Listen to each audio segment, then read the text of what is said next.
Okay, so it may not look much, ça peut pas paraître, mais ici c'est le fameux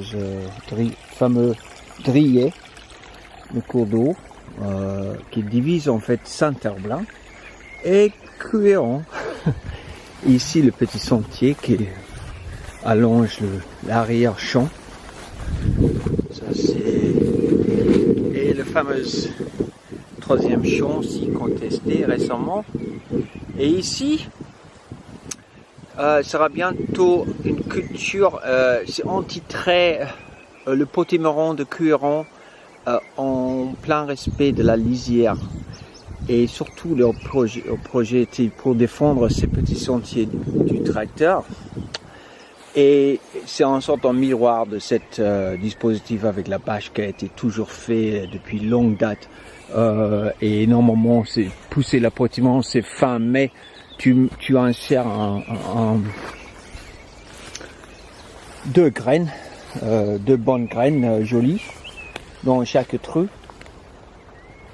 Et à la fin, tu as une trentaine de, bon, je sais pas combien, 4 par 6 peut-être, une trentaine de plants, de vignes. Et le grand avantage, c'est que tu n'as pas besoin de faire, bon, il faut arracher les mauvaises herbes ou les herbes qui ont poussé dans les trous le printemps, mais c'est pas grave. Et peut-être aussi ajouter un peu de compost au trou. Mais ici, j'avais fait crever l'herbe en carré, en rectangle, jusqu'au bord. En bas, on laisse ça tranquille. Ça, c'est en contiguïté avec la lisière que nous avons déjà aménagée pour la partie qui a été travaillée avec le tracteur. Et au fond du champ, vous pourrez voir les fèves d'hiver que nous avons mis. C'était fin octobre, même aussi peut-être novembre.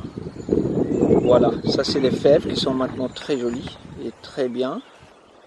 Et ici le champ principal. Oh non, c'est pas c'est le troisième champ. Et ici c'est la ficelle que j'avais laissée pour indiquer le point de tourner le tracteur. Parce que le passage du tracteur pour ces patates ici a déjà écrasé un aménagement des sentiers que j'ai mis ici. C'est le carrefour vers le petit sentier dans le bois.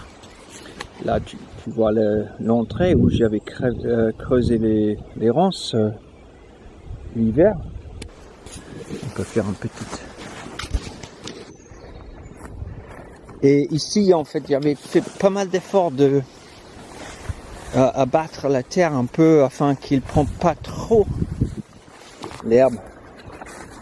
Et alors, on est dans le bois. Et ça, c'est le sentier qui amène au gué, tout ça. Mais c'est très joli dans le bois aussi.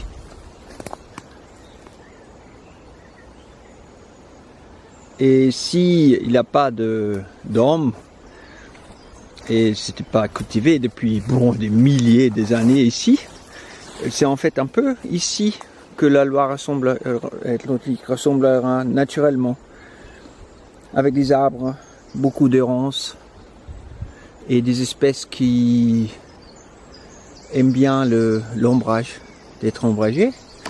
Mais ici nous avons éclairci un champ traditionnel avec son haie pour faire un bocage.